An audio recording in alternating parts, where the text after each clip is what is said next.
ಬೆಂಗಳೂರಿನಲ್ಲಿ ಮಹಿಳಾ ಕಾನ್ಸ್ಟೇಬಲ್ ಮೇಲೆ ರಾಡ್ನಿಂದ ಹಲ್ಲೆಗೈಯಲಾಗಿದೆ. ಗಜೇಂದ್ರ ಎಂಬಾತನಿಂದ ಮಹಿಳಾ ಗರ್ಭಿಣಿ ಪಿಸಿ ಶಿಲ್ಪಾ ಮೇಲೆ ಹಲ್ಲೆಗೈಯಲಾಗಿದೆ. ನಿನ್ನೆ ಬೆಳಗ್ಗೆ ಮೆಜೆಸ್ಟಿಕ್ ರೈಲ್ವೆ ಪೊಲೀಸ್ ಠಾಣೆಯಲ್ಲಿ ನಡೆದಂತ ಘಟನೆ ಇದು. ಮೊಬೈಲ್ ಕಳೆದು ಹೋಗಿದೆ ಅಂತ ದೂರು ನೀಡಬೇಕು ಅಂತ ಆತ ಬಂದಿರ್ತಾನೆ.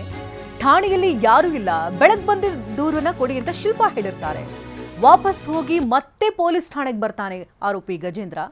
ಠಾಣೆಯಲ್ಲಿ ಕುಳಿತಿದ್ದಂಥ ಗರ್ಭಿಣಿ ಶಿಲ್ಪಾ ಮೇಲೆ ರಾಡ್ನಿಂದ ಮನಸ್ಸೋ ಇಚ್ಛೆ ಹಲ್ಲೆಗೈದಿದ್ದಾನೆ. ಕೂಡಲೇ ಸ್ಥಳೀಯ ಆಸ್ಪತ್ರೆಗೆ ಶಿಲ್ಪಾರನ್ನ ದಾಖಲು ಮಾಡಲಾಗಿದೆ. ತೀವ್ರತರನಾದಂಥ ತಲೆಗೆ ಪೆಟ್ಟಾಗಿರೋದನ್ನು ಕೂಡ ದೃಶ್ಯಗಳಲ್ಲಿ ನೋಡ್ತಾ ಇದ್ರಿ.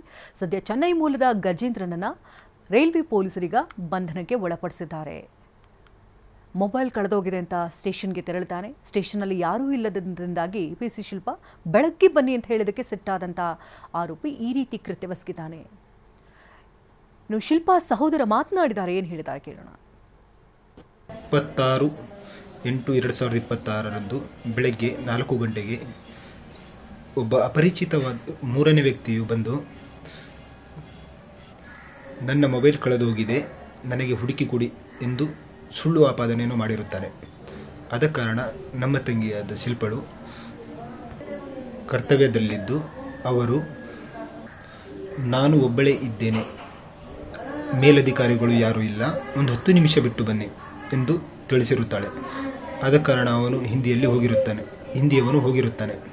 ಪುನಃ 10 ನಿಮಿಷಗಳ ಕಾಲ ಬಂದು ಬ್ಯಾರಾಗೇಟ್ನ ವೀಲ್ ರಾಡ್ ಅದನ್ನು ತೆಗೆದುಕೊಂಡು ಬಂದು ಸುಮಾರು 8 ರಿಂದ 10 ಬಾರಿಯನ್ನು ಮಾರಣಾಂತಿಕ ಹಲ್ಲೆಯನ್ನು ನಡೆಸಿರುತ್ತಾನೆ. ಈ ಮೂಲಕ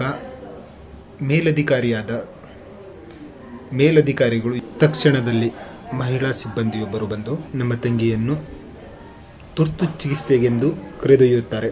ಅಲ್ಲಿ ಚಿಕಿತ್ಸೆಯು ಸಫಲವಾಗದೆ ಉನ್ನತ ಮಟ್ಟದ ಸುಗುಣ ಹಾಸ್ಪಿಟಲ್ಗೆ ಕರೆದೊಯ್ಯುತ್ತಾರೆ.